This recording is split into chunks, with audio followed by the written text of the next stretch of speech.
लड़की और खानदान दोनों बहुत अच्छे हैं धीरज, अब तेरा कोई बहाना नहीं सुनूंगी मैं। काजल नाम है, फोटो देख ले, संडे को इनके घर जाना है। और सर्विस भी करती है ये लड़की, तेरे लिए बिल्कुल सही है, जैसी तुझे चाहिए। बेटा तेरा काम तो सेटल हो गया ना, तो अब लाइफ में भी सेटल हो जा। देखिए आप दोनों अभी भी सीरियल में जी रहे हैं, ना तो मैं किसी लड़की को देखने जा रहा हूँ ना किसी से शादी कर रहा हूँ। 29 साल का हो गया है, फिर कब करेगा? देख धीरज, कितनी भी कोशिश कर ले, हिना इस घर में नहीं आएगी, मतलब नहीं आएगी। तो आप भी सुन लीजिए, हिना नहीं आएगी तो आप कितनी भी कोशिशें कर लीजिए, मैं किसी और लड़की से शादी नहीं करूंगा, कभी भी नहीं। अब्बू मुझे नहीं सुननी किसी की तारीफ, मैं शादी करूंगी तो सिर्फ धीरज से। तो तू भी ये बात सुन ले हिना, धीरज से तेरा निकाह कभी नहीं होगा। तुझे इतनी आजादी दी इसलिए नहीं कि तू हमारे ही सर पर चढ़कर बैठेगी। हिना जिद तो करेगी और भुगतेगी हम। बेटा मजहब मायने रखता है। अब्बू मेरे लिए सबसे ज्यादा सिर्फ धीरज मायने रखता है। और हम मायने नहीं रखते तेरे लिए, मैं अम्मी अब्बू इतनी खुदगर्जी। ये सब आपका किया धरा है। कहा था मत चढ़ाओ इतना, और बढ़ाओ इसे, अब ये हमारी नाक कटवाएगी। किसी की नाक नहीं कटी है अम्मी। और अब्बू, मेरा मजहब मेरा ईमान है, और मेरा ईमान इतना कमजोर नहीं है कि किसी ऐसे आदमी के साथ निकाह करने पे हिल जाए जो किसी और मजहब में मानता हो। मैं निकाह करूंगी तो सिर्फ धीरज से, इसलिए आप लोग अपना ये इमोशनल खेल बंद कीजिए। तो ठीक है, कर लेना तो उस हिना से शादी, लेकिन मेरे मरने के बाद। माँ तो मैं फिर कभी शादी ही नहीं करूंगा।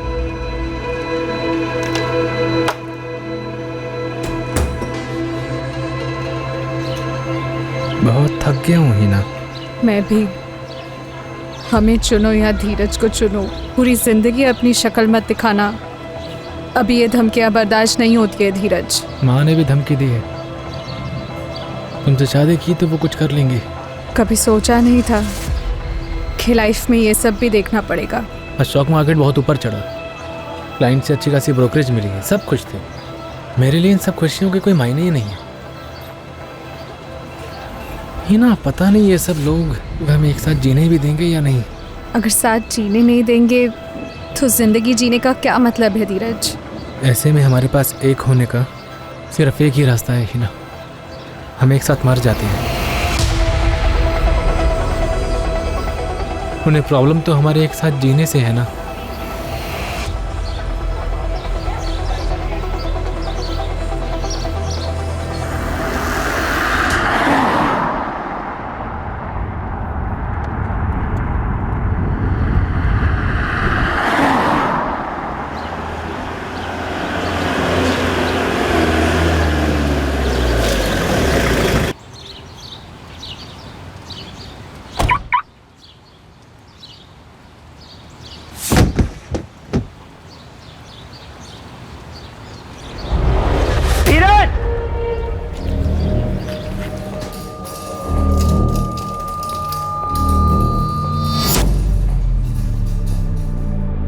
नितिन, क्या हुआ ये सब? कैसे, किसने गोली मारी? मालूम नहीं आंटी, पुलिस अभी ऑफिस कॉम्प्लेक्स पहुंची है, इंक्वायरी कर रहे हैं वो लोग। लेकिन ये हुआ कैसे नितिन? किसने मारा? पता नहीं अभिनव, मैं जस्ट अपनी गाड़ी से उतरा, धीरज को गिरा हुआ देखा। धीरज कैसा है? डॉक्टर ने क्या कहा? अभी कुछ नहीं बोला, अंदर लेकर गए, लेकिन क्या नितिन? उसकी बॉडी में कोई हरकत नहीं थी। ब्रॉड डेड केस था ऑफिसर। स्कल के अंदर हमें एक गोली मिली। गोली सर के पीछे से होते हुए अंदर घुसी। डॉक्टर साहब सिर्फ एक गोली मिली है? जी हाँ, गोली चलाने वाला बहुत होशियार था, उसका निशाना बहुत पक्का था, जान लेने के लिए एक ही गोली काफी थी।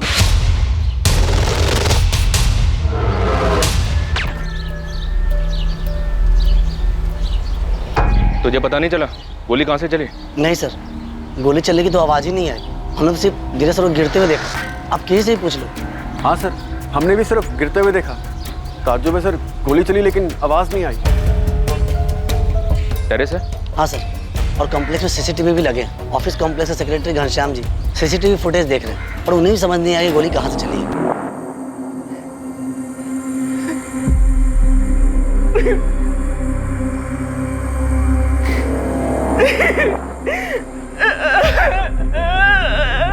धीरज और हिना ने साथ आत्महत्या का प्लान बनाया। क्या ये उसी प्लान का हिस्सा था? अगर ये उसी प्लान का हिस्सा था तो क्या फिर इस प्लान का कोई दूसरा पहलू भी था? जांच में कई चौंकाने वाली बातें सामने आने वाली थी, जिनके बारे में धीरज के परिवार वालों को भी कोई अंदाजा नहीं।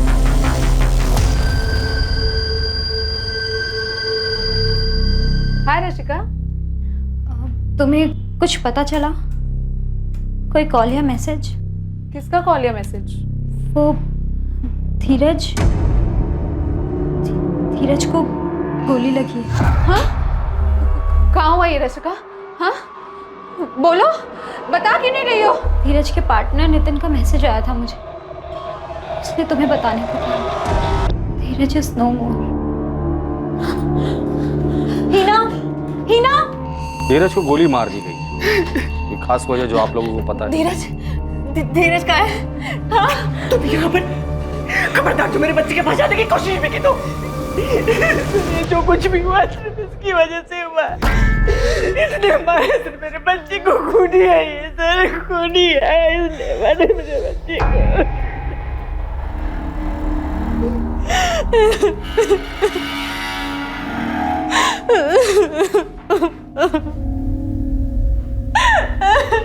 नाम क्या है तुम्हारा? हिना, हिना खान। सर जैसे ये हादसा हो गया हम लोगों ने तुरंत टेरेस चेक किया। हमें लगा कोई भाग ना जाए, इसलिए हम लोगों ने सीढ़ी और लिफ्ट दोनों बंद कर दी, लेकिन हमें कोई शूटर नहीं मिला। दूसरी सीसीटीवी का फुटेज रिवाइंड करो। जी। बस यही रोक दो, अभी इसको स्लो मोशन में चलाओ। बस। मतलब गोली टेरेस से नहीं चली, गोली यहां से चली है, गेट के पास। तो करो जरा इधर।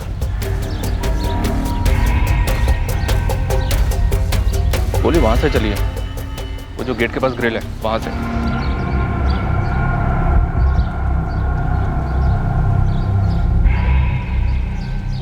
घनश्याम जी, इस तरफ कोई सीसीटीवी नहीं है? नहीं सर, उस तरफ तो कोई नहीं है।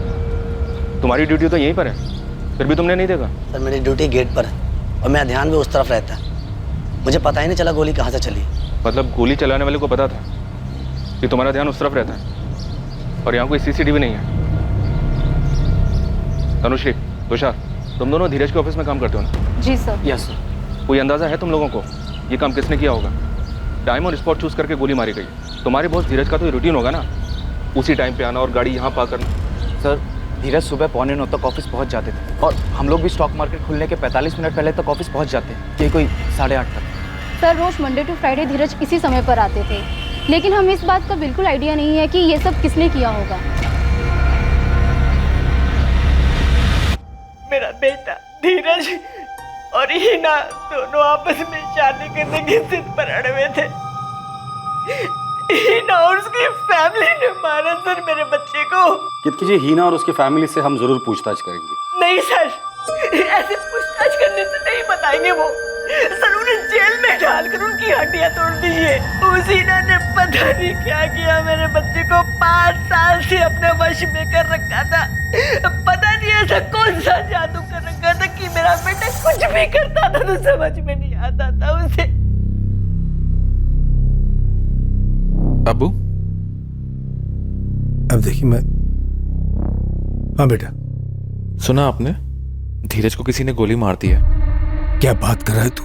पुलिस का फोन आया था मुझे, पूछताछ के लिए बुला रहे हैं। एहस, किसने मारा धीरज को? मुझे क्या मालूम अबू। केतकी जी ने ऐसा क्यों कहा कि तुमने और तुम्हारी फैमिली ने मिलकर धीरज को मार डाला? मुझे नहीं पता मैम, वो ऐसा क्यों कह रही है। मैं और धीरज तो अभी हनीमून की प्लानिंग कर रहे थे। हनीमून? वो दोनों तो अपने जीवन को खत्म करने के बारे में सोच रहे थे, उस जीवन को जिसमें वो चाह कर भी एक नहीं हो पा रहे थे, इसलिए एक साथ मरना तय किया था। ऐसे में सवाल उठता था कि ये हनीमून की बात कहां से आई। क्या हिना झूठ बोल रही थी? 2 महीने पहले हम सुसाइड प्लान करने का सोच रहे थे। हम थक चुके थे अपने परिवारों से। मजहब अलग होने की वजह से उन्हें हमारी शादी मंजूर ही नहीं थी। 5 सालों से हमने हमारे घर वालों को मनाने की बहुत कोशिश की। उनका भरोसा तोड़कर अपनी जिंदगी नहीं बसाना चाहते थे। 1 मिनट है ना, तुमने कहा कि तुम दोनों 2 महीने पहले सुसाइड प्लान कर रहे थे। नहीं किया, अच्छी बात है। फिर तुम कह रही हो कि तुम दोनों हनीमून का प्लान बना रहे थे। जब तुम्हारी शादी में इतनी मुश्किल थी तो फिर हनीमून का प्लान कैसे बन रहा था? क्योंकि हमारे जिद और हमारे प्यार के खातिर हमारे परिवारों ने हार मान ली थी। केतकी, तुम्हारा बेटा जो है ना तुमसे ज्यादा जिद्दी है। जिद की भी कोई हद होती है रमेश। शबाना, अयाज, मैं हीना के साथ हूँ। क्या कह रहे हो अप्पू? हीना की जिद हमारा जीना मुहाल कर देगी। की तरह आप भी बावले हो गए हैं क्या? हमारी बेटी किसी और मजहब के लड़के से निकाह करेगी? अरे ये सोच भी कैसे लिया आपने? मैं अपनी बेटी को खोना नहीं चाहता शबाना। तो क्या उसके लिए अपना ईमान कुर्बान कर दे? हरगिज़ नहीं। नहीं मतलब नहीं। हीना इस घर में बिल्कुल नहीं आ सकती। अगर वो इस घर में आई ना तो इस घर से मेरी अर्थी उठेगी। और हीना से शादी नहीं हुई ना तो धीरज भी अपनी जान देने के लिए तैयार है। अपनी अहम, अपनी जिद को थोड़ा साइड में रख करके सोचो। अरे किसी को तो झुकना पड़ेगा ना। अगर झुकना है तो हीना को झुकना होगा अब्बू। अयाज सही बोल रहा है। किसी को झुकना नहीं पड़ेगा। हीना और धीरज ने तय किया है कि निकाह के बाद वो दोनों अपना अपना मजहब मानेंगे। इससे ज्यादा समझदारी वाला फैसला हो नहीं सकता। पिछले 5 साल में हम अपना चैन सुकून सब खो बैठे हैं। बस अब और नहीं। अब मैंने फैसला कर लिया। अब इस बात पर और कोई बहस नहीं होगी। बस केतकी, मैंने अपना फैसला सुना दिया। धीरज हीना से ही शादी करना चाहता है और मुझे मंजूर है। 5 साल की रिलेशनशिप और इतनी जद्दोजहद के बाद धीरज और मेरी एंगेजमेंट हो पाई थी, लेकिन दोनों परिवारों में हर कोई खुश नहीं था। अगले महीने शादी थी हमारी। 5 साल तक दोनों के घर वाले शादी के खिलाफ थे। जब मान गए तब धीरज की हत्या हो गई। कुछ अजीब नहीं है। तुम लोग सुसाइड करने वाले थे ना? भाई धीरज की हत्या उसी से तो जुड़ी नहीं है। वैसे प्लान क्या बनाया था सुसाइड का? हमने कोई प्लान नहीं बनाया था, बस तय किया था कि साथ में मर जाएंगे, लेकिन उसके पहले एक आखिरी कोशिश करना चाहते थे और उस कोशिश में हम कामयाब रहे। हमने सुसाइड को एक आखिरी ऑप्शन की तरह इस्तेमाल किया था। तो फिर एंगेजमेंट के बाद भी धीरज की मम्मी धीरज की हत्या के लिए तुम्हारी फैमिली को क्यों जिम्मेदार बता रही है? सर, मुझे सच में नहीं पता वो ऐसा क्यों कर रही है।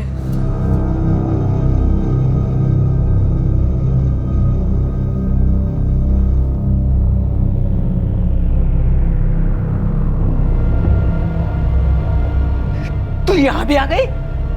निकल यहाँ से। अरे कितनी बेशरम लड़की है, सुनाई नहीं देता तुझे?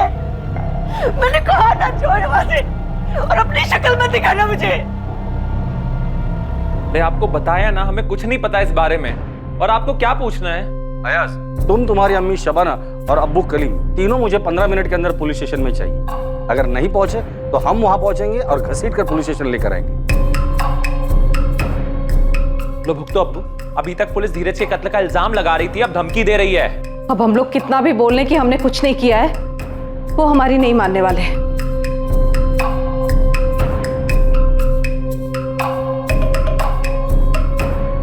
क्या जरूरत थी आज? क्यों? आपको वाकई में लगता है कि धीरज का कत्ल मैंने करा है? क्या धीरज शाह की हत्या के पीछे कोई साजिश थी? कोई ऐसी साजिश जिसमें उसके और हिना के रिश्ते से जुड़ी नाराजगियों को बड़ी आसानी से जोड़ा गया था? 5 सालों का प्यार और उसके खिलाफ 2 परिवार, क्या यही वो कंधा था जिस पर रखकर गोली चलाई गई थी? हिना से पता चला कि आप शबाना जी और अयाज तुम इस रिश्ते से खुश नहीं थे। खुश एक बहुत छोटा लफ्ज है, हम खफा थे, खफा। पर बाप बेटी की जिद को दिल पर पत्थर और आंख पे पट्टी बांधकर मान लिया था हमने। कलीम खान, आपके चेहरे से साफ दिखाई दे रहा है कि आपको सब कुछ पता है। तो आपके यहाँ से तो किसी ने... सही बात है, जैसे इनके चेहरे पे लिखा हुआ है कि मैंने ही सुपारी दी थी धीरज को मारने की। और आप चेहरे पे क्यों जा रही है? तो इल्जाम लगा चुके कि मैंने किया है। तो तू ही बता दे, किसको सुपारी दी थी तूने? आप पता लगाओ, इन्हें भी सुकून पड़ जाएगा। अगर धीरज का कत्ल इसने किया है तो आप इसे छोड़िएगा। वाह, यही बाकी रह गया था। देखिए, पहले से ही इस धीरज की वजह से हमारे घर में दुख और तनाव का माहौल है। अब जब वो नहीं रहा तो हालात और बिगाड़ गए हमारे लिए। और आप जाके उस धीरज की माँ को उठाइए, वो भी तो इस रिश्ते के खिलाफ थी। धीरज एक मुसलमान लड़की से प्यार करता था, उसे शादी कर रहा था, तो क्या एक माँ बेटे को नहीं मरवा सकती? लेकिन नहीं, गोली चली तो आपने हमारे ऊपर उंगली उठाई। क्यों? क्योंकि हम मुसलमान हैं इसलिए। शांत रहे, फालतू में इस मर्डर केस को धर्म का रंग मत दे। हम दे रहे धर्म का रंग, वो लोग दे रहे हैं। वो लोग धर्म का रंग नहीं दे रहे हैं, उन्होंने सिर्फ उंगली उठाई है। हिना ने भी तो अयाज का नाम लिया है। बावली हो गई है ना 5 साल से। पहली बात तो ये सब कुछ होना नहीं था, और हो रहा है तो इसकी जिम्मेदार वो खुद है। पक्का सुपारी निकली थी सर। शूटर को धीरज के रूटीन का पता था, कहाँ से आता है, गाड़ी कहाँ पार्क करता है, ठोस प्लानिंग की थी। बिल्कुल सही स्पॉट चुना, साइलेंसर के साथ आया और टारगेट पर गोली चला दी। इतना सटीक निशाना कोई प्रोफेशनल शूटर होगा सर। इस अयाज के खिलाफ हमारे पास कोई सबूत नहीं और उसके जताए हुए शक को भी नजरअंदाज नहीं कर सकते। धीरज की माँ भी इस रिश्ते से खफा थी। धीरज के भाई अभिनव से बात करते थे, मुझे काफी सुलझा हुआ लगा वो, शायद उससे कुछ पता चले। ठीक है, बात कर लो उससे और धीरज के पार्टनर नितिन से भी बात कर।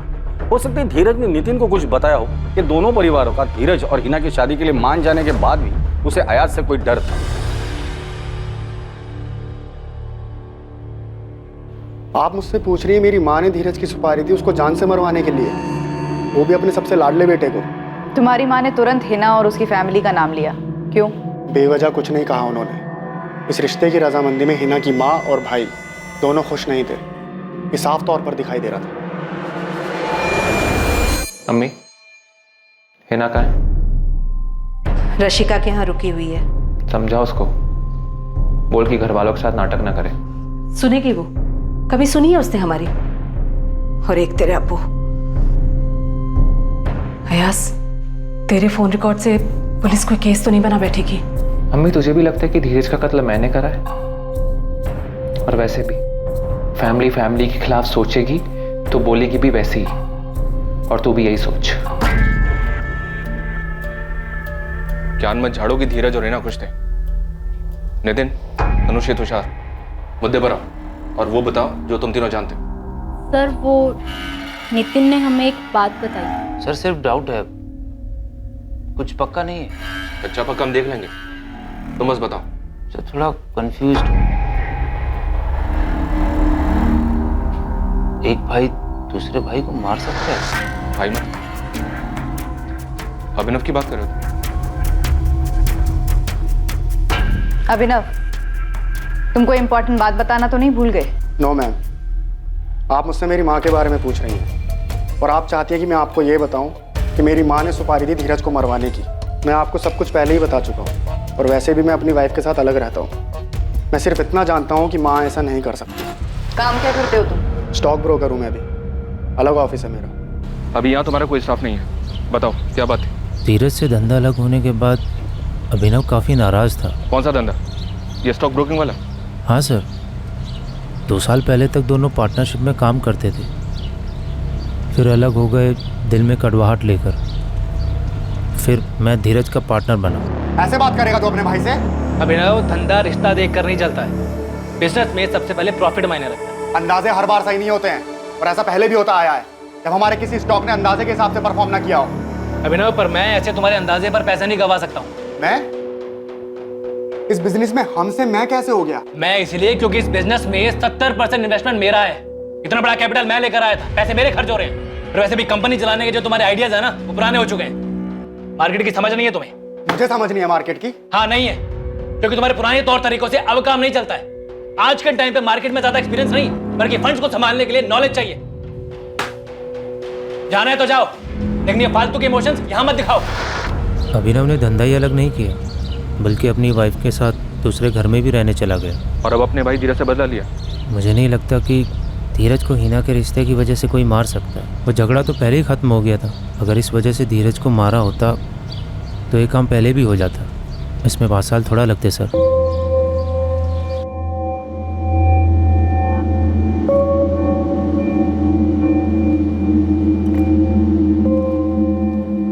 सुनो, तुमको लगता है माँ ने किया होगा ये सब? अंजलि, माँ कैसे? वो किसी सुपारी किलर तक कैसे पहुंची होंगी? मैं सोच रही थी कि ऐसा भी तो हो सकता है ना कि माँ ने इसके लिए धीरज के ऑफिस में किसी से बात की हो।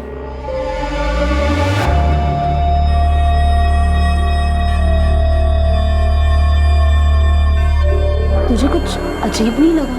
हाँ लगा तो, लेकिन मेरी बात मान तुम, इन सब चीजों से जितना दूर रहे ना उतना अच्छा है। लेकिन तुषार, नितिन ने हमें कुछ और बताया है और पुलिस को कुछ और। अरे छोड़ना, तो इतना दिमाग क्यों लगा रही है? लेकिन ये गलत है ना, और मुझे समझ नहीं आ रहा कि नितिन हिना को इतना क्यों बचा रहा है।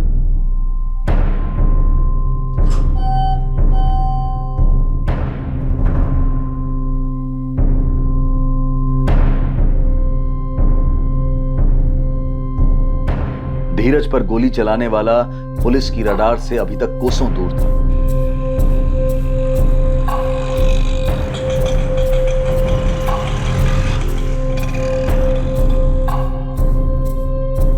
दो अगस्त 2019 की सुबह को मर्डरर बड़े आराम से धीरज के ऑफिस कॉम्प्लेक्स में पहुंचा। फिर इत्मीनान से उसने धीरज के आने का इंतजार किया।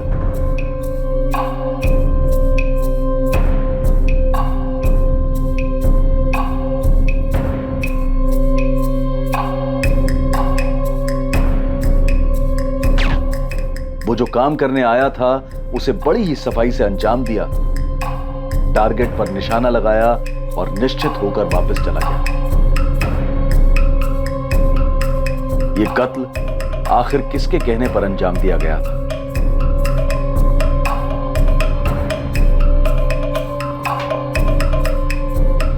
आज की भी छुट्टी ले लो हिना और अपना मन थोड़ा शांत करो। हो सके तो धीरज की मॉम ने सोशल मीडिया पर एक पोस्ट शेयर की और उन्होंने धीरज के खून का इल्जाम लगाया है मुझ पर। ये फॉरवर्ड मैसेज मुझे आया रशिका। लेकिन आप ऐसा क्यों कर रही है माँ? माँ मत बोल मुझे। लेकिन आप क्यों कर रही है ऐसा मेरे साथ? क्योंकि तू इसी लायक है।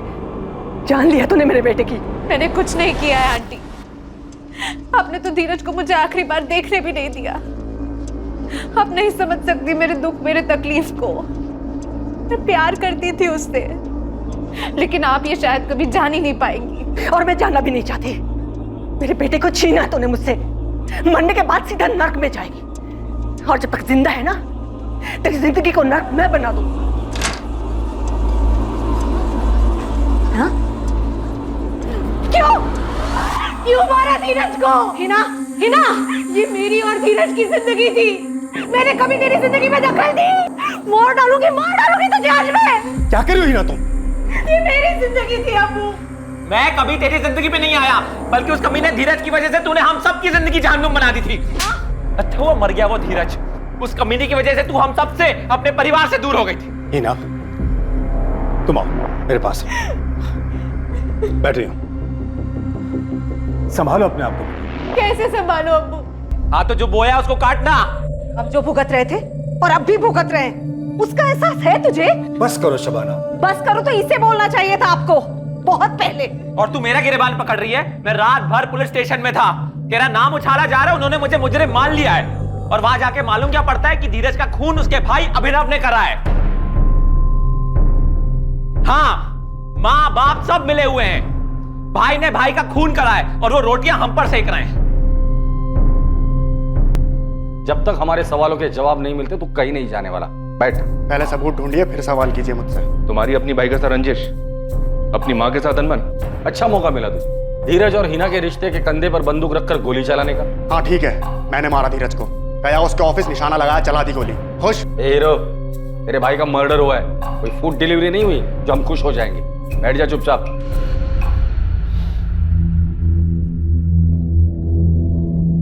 सर हम दोनों भाइयों के बीच अनबन थी। मेरे और धीरज के झगड़े में माँ ने भी धीरज का साथ दिया था, इसलिए सर मैं अपनी माँ से खफा था। लेकिन सर मैं खफा था, हूं नहीं। हाँ माँ, अलग होना चाहता हूँ धीरज से। अभी को अपने खुद का बिजनेस स्टार्ट करना है, करने दो माँ। क्या बोल रहे हो तुम दोनों? दो भाई आपस में झगड़ोगे अच्छा लगता है क्या? एक ही छत के नीचे रहकर तुम दोनों अपना अपना अलग अलग काम करोगे।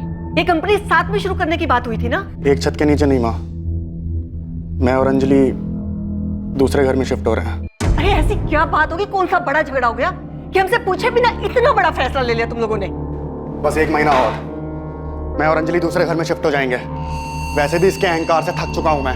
अपनी कंपनी शुरू तो कर, फिर मालूम पड़ेगा कंपनी चलाना कितना मुश्किल होता है। हाँ, जैसे बिजनेस तेरे पैसों पर चल रहा था। तो नहीं चल रहा था क्या?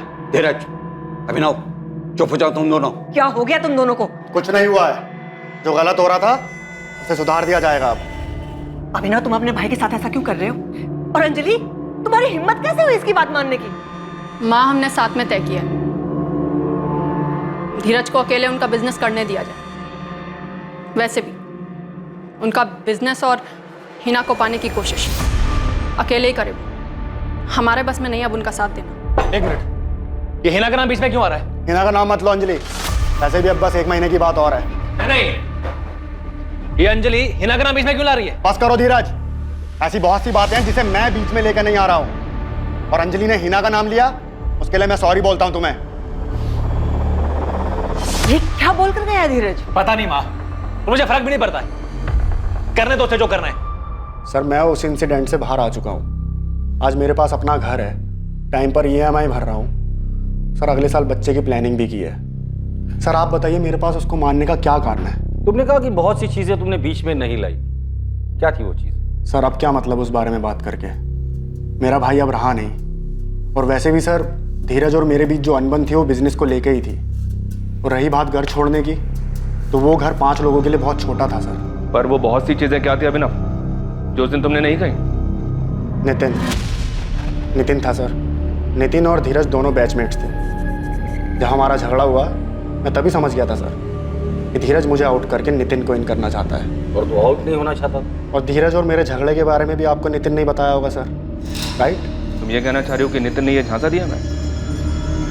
मैं कुछ कहना नहीं चाह रहा हूँ सर। मैं सिर्फ आपके सवालों के जवाब दे रहा हूँ और आपके शक को दूर कर रहा हूँ। सर मेरे पास कोई वजह नहीं थी धीरज को मारने की, और ना ही माँ ने ऐसा किया होगा।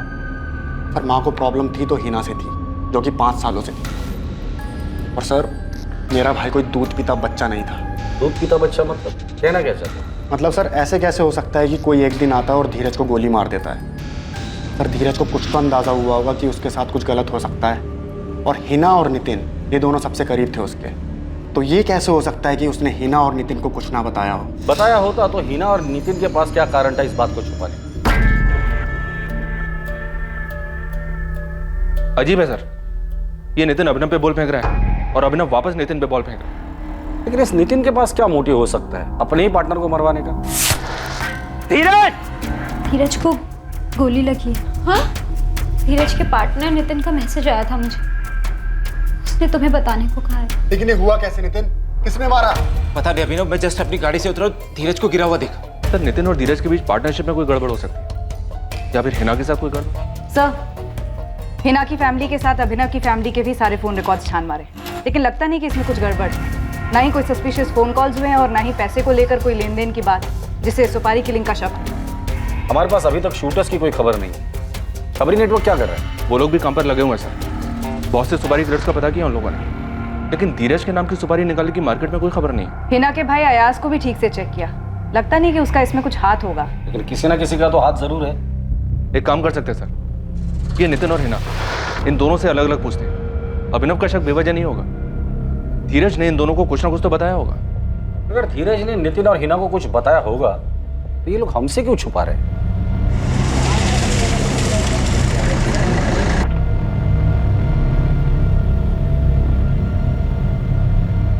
इस कहानी का सच धीरज से जुड़े सभी लोगों को चौंकाने वाला था। पुलिस ने बुलाया, पता नहीं क्या बताऊंगा उन्हें। मुझे भी पुलिस ने बुलाया है, पता नहीं क्या पूछेंगे वो। तुषार, तनुश्री, अगर सेंसेक्स 50 पॉइंट बढ़ता है तो एसटी कॉर्पोरेशन के लॉट खरीद लेना। मैं 2-3 घंटे में वापस आ रहा हूँ। जी सर।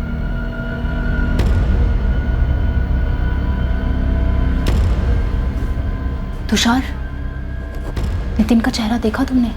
पुलिस को पक्का कुछ भनक लगी है।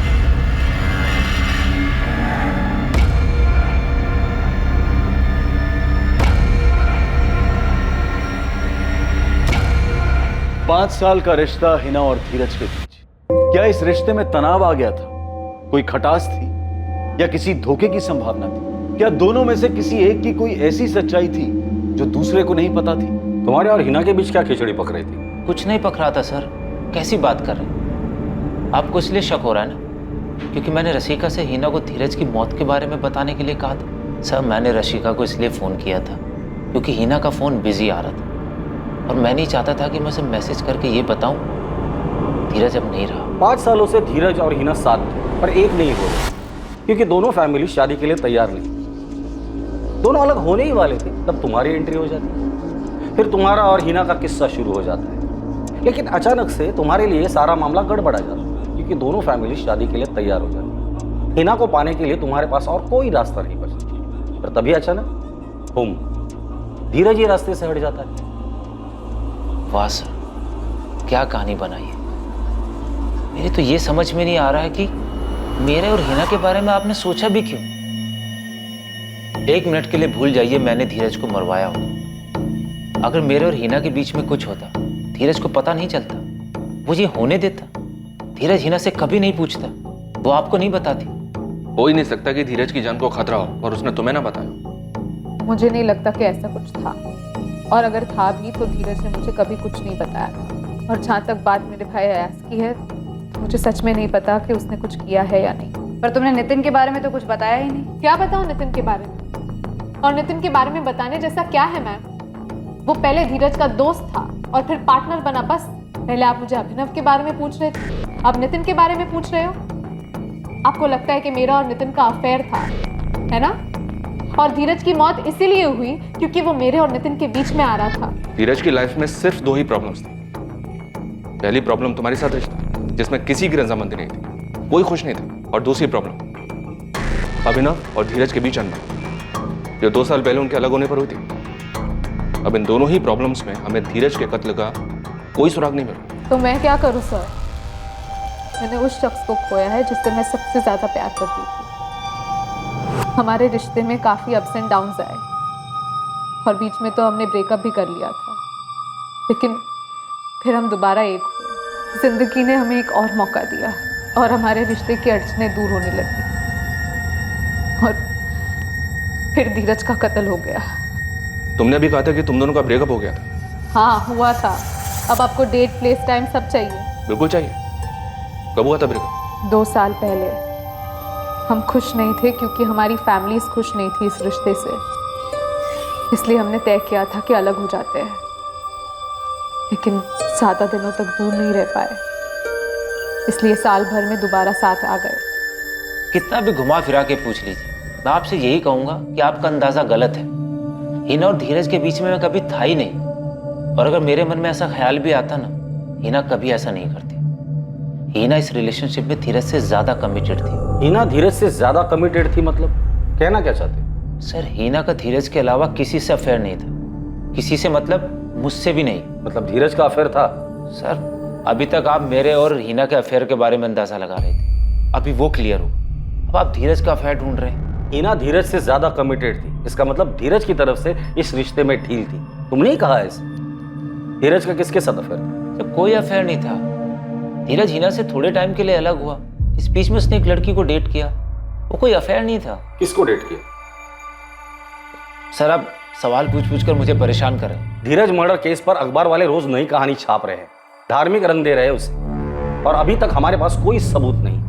इसलिए जो सवाल तुम्हें पूछूंगा उसका जल्द से जल्द जवाब दो। हमारे पास टाइम नहीं। क्या धीरज का किसी के साथ अफेयर था? सर 1.5 साल पहले की बात है, वो हमारे ऑफिस में इंटर्न थी। धीरज हिना से अलग होने के बाद बस अपने मन का खालीपन भर रहा था। नाम क्या है लड़की का? सोनिया दामले। 2 महीने तक हमारे ऑफिस में इंटर्न थी। कोई अफेयर नहीं था, नॉर्मल डेट थी।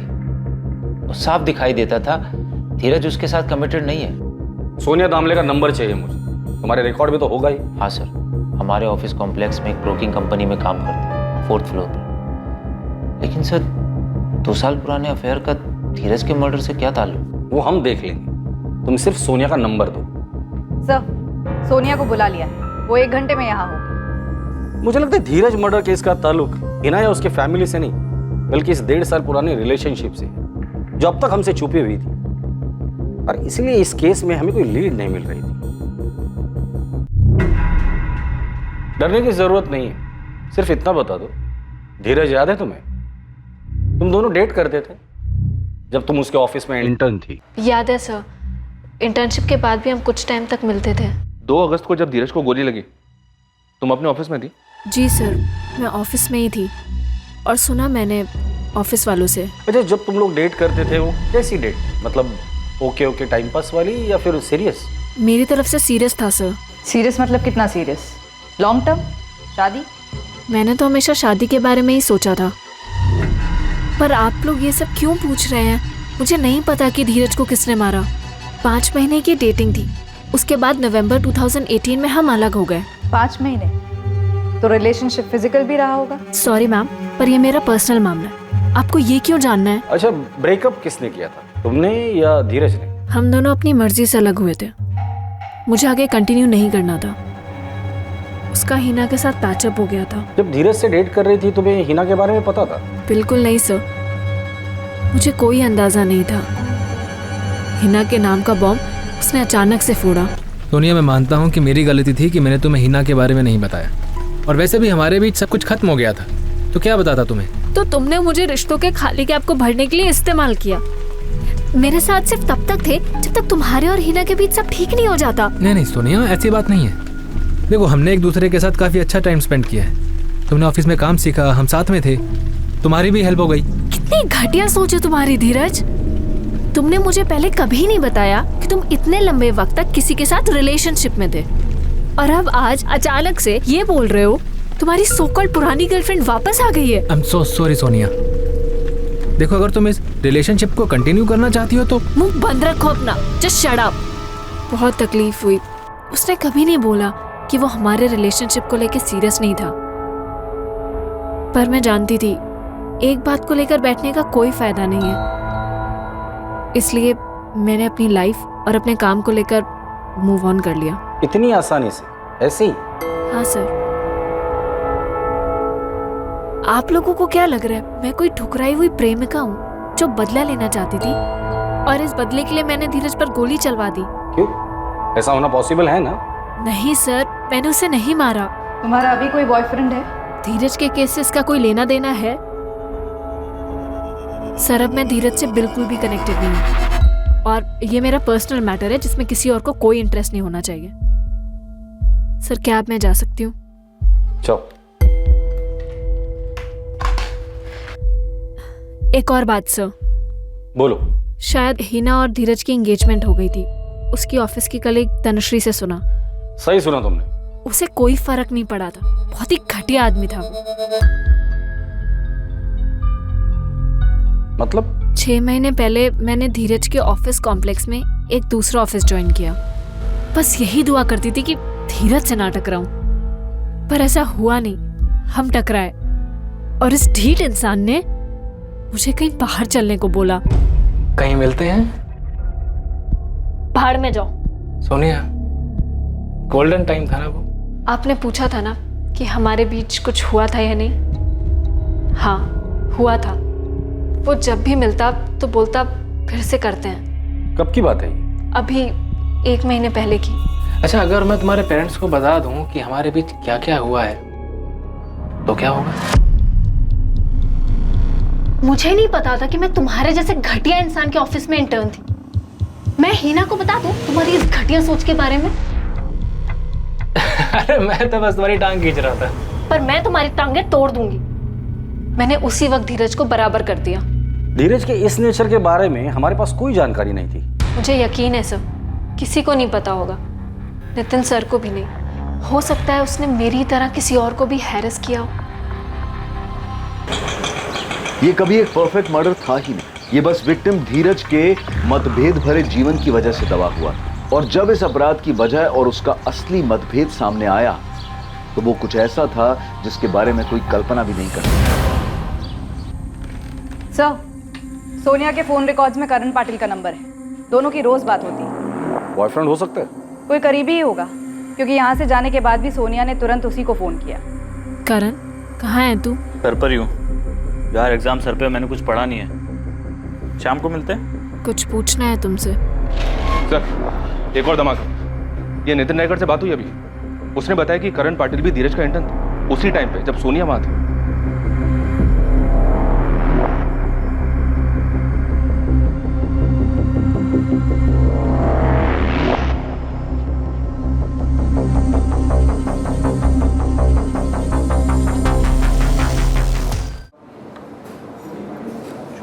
हाय करण।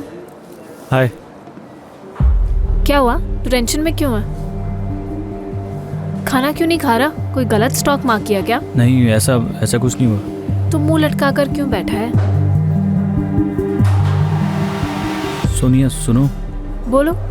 वो मैं तुम्हें प्रपोज करना चाहता था। हाँ तो करो प्रपोज।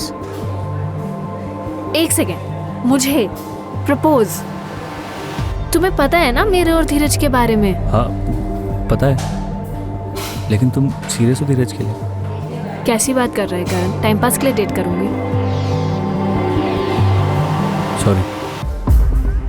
केस आखिरकार अपने अंतिम पड़ाव पर पहुंच रहा था, उस छोर पर जहां आरोपी के खिलाफ पुख्ता सबूत थे। सर मुझे लगता है करण पाटिल ही हमारा सस्पेक्ट है। 2 अगस्त 2019 को करण के फोन की location DK business centre Kandivali area Dheeraj Shah को ऑफिस कॉम्प्लेक्स ही दिखा रहा है। मर्डर वाले दिन और टाइम पर ये करण पाटिल क्राइम स्पॉट के पास ही था। उठाकर लेकर आओ इस करण और सोनिया को भी, पता तो चले ठुकराया हुआ प्यार और गुस्सा था कहां।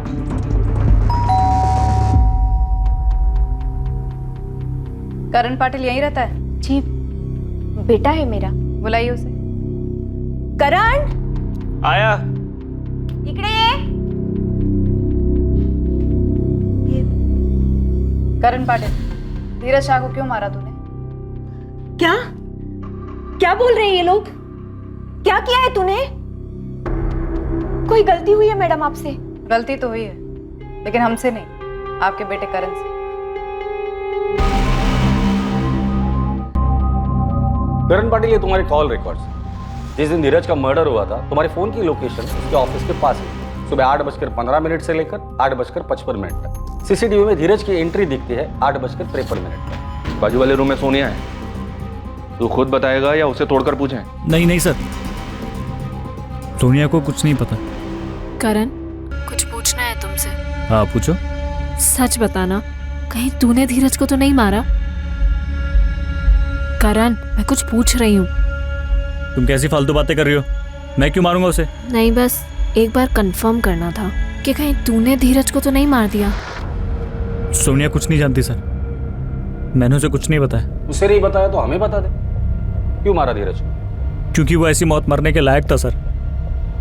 उसने सोनिया को यूज करके छोड़ दिया। मैं शुरू से जानता था सर, वो सोनिया को धोखा देगा। उसने मेरा सिर्फ इस्तेमाल किया। मुझे अपनी लाइफ में सिर्फ तब तक रखा जब तक उसे अच्छा टाइम स्पेंड करना था। वो धोखेबाज है, वो कमीना है। अब उसकी कभी शक्ल भी नहीं देखना चाहती।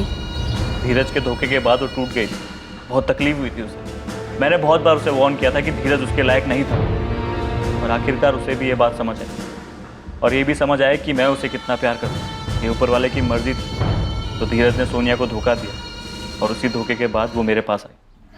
धोखे वाली बात तो नवंबर 2018 की है। उसके बाद तो तेरा और सोनिया का सब सेट हो गया था, तो अब क्यों मारा उसे? इतने टाइम से वो गुस्सा तुमने अपने दिल में रखा था।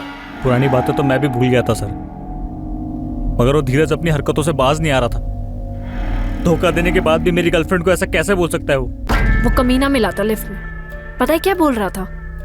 क्या? कि कहीं चलते हैं, सोना है उसको मेरे साथ। इस बात के लिए तूने धीरज को मारा? हाँ, उसे मेरी गर्लफ्रेंड से इस तरीके से बात नहीं करनी चाहिए। आप लोग एक बात बताइए, अगर आप मेरी जगह होते और आपकी वाइफ या गर्लफ्रेंड के साथ कोई इस तरीके से बदतमीजी करता, तब आप क्या करते? धीरज ने सोनिया पर कमेंट किया, सिर्फ इसलिए तूने उसे मारा? ऐसे कैसे कमेंट कर सकता था सर? वो बेवकूफ है तू। हम लोगों ने सोनिया से सिर्फ एक बार बात की, और यकीन से कहता हूँ वो बहुत स्ट्रांग लड़की, अपनी चीजें हैंडल कर सकती है।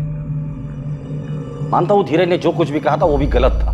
मानते हैं आप गलत था? वो तू ग्रेजुएट है, पढ़ा लिखा है, अच्छा फ्यूचर था तेरा, इतनी सी बात के लिए इतना बड़ा कदम उठाया? मर्डर किया है तूने।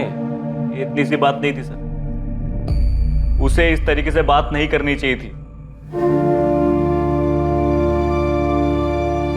देखा, सब सामने है, क्या निकला? और यहाँ खैर शक तो रहने ही दो, सब मान बैठे कि मैंने ही गुनाह किया है। मर्डर का मोटिव सामने आने के बाद धीरज के करीबी लोग गहरे सदमे में आ गए थे। धीरज के परिवार को यकीन ही नहीं हो रहा था कि उनकी लाइफ के सबसे बड़े तूफान का धीरज की हत्या में कोई रोल ही नहीं था। इस केस में जो सबसे ज्यादा प्रभावित हुए थे और जिनका भरोसा डगमगा गया था, वो थे करण के माँ बाप। उनके इकलौते बेटे ने अपना करियर, अपनी आगे की पूरी जिंदगी दांव पर लगाकर इतना भयंकर कदम उठाया था। तूने ये बेवकूफी क्यों की करण? क्या कर दिया ये? मैं संभाल लेती सिचुएशन को, संभाला भी था अभी तक, बस तुझसे शेयर किया था। मुझे नहीं करना चाहिए था शायद। ये तो गलत होता ना फिर। गलत वो है जो तूने किया। क्या मिल गया तुझे धीरज को मार के? उल्टा तूने अपनी खुद की जिंदगी बर्बाद कर ली। उसे तुमसे ऐसी बात नहीं करनी चाहिए थी, मैं सह नहीं पाया। मुझे तुम्हें बताना ही नहीं चाहिए था। करण पाटिल पर धीरज शाह के मर्डर के चार्जेस लगे। हत्या में इस्तेमाल हुई गन को उसने अपने घर में ही छुपाया था, जिसे पुलिस ने उसके घर से बरामद किया। यह बहुत ही दुखद घटना थी, जहां किसी को अपनी जान से हाथ धोना पड़ा और उसकी जान लेने वाले को ताउम्र इसके नतीजे भुगतने होंगे। इन दोनों के सामने अभी पूरी जिंदगी पड़ी थी, पूरी जिंदगी, जिसके बारे में सोचकर अब बस सिर्फ अफसोस ही किया जा सकता है। किसी के कुछ कहने पर खफा होना, चाहे खुद को कहें या किसी अपने को, ये वहीं तक लाजमी है जहां तक आप उस आदमी को ये बात समझा सकें कि ये बात गलत है और इससे ठेस पहुंचती है। ये गुस्सा, ये खफा होना, ये अंदर ही अंदर घुटकर तकलीफ देने वाले पर पलटकर वार करने की जो भावना है, ये असामान्य नहीं है। फिर चाहे ये भावनाएं वास्तविक दुनिया से आए या फिर सोशल मीडिया की काल्पनिक दुनिया से। जरूरी है कि हम उन चीजों को फिर से सीखें जिन्हें हम भूल गए हैं। किसी भी तरह की प्रतिशोध की भावना में आकर किए गए काम से बेहतर है कि हम समस्याओं का समाधान संवाद और आपसी बातचीत के जरिए निकालें। अब मैं अनूप सोनी आपसे विदा लेता हूं, फिर मुलाकात होगी एक और नए केस के साथ। देखते रहें क्राइम पेट्रोल सतर्क, सोमवार से शुक्रवार रात 11 बजे। और याद रखें, क्राइम और आपके बीच में सिर्फ इतना फर्क है कि आप कितने सतर्क हैं। सतर्क रहें, सुरक्षित रहें। जय हिंद। क्राइम पेट्रोल के और भी दिलचस्प कहानी देखने के लिए हमारे चैनल को सब्सक्राइब करें और बेल आइकॉन दबाना न भूलें।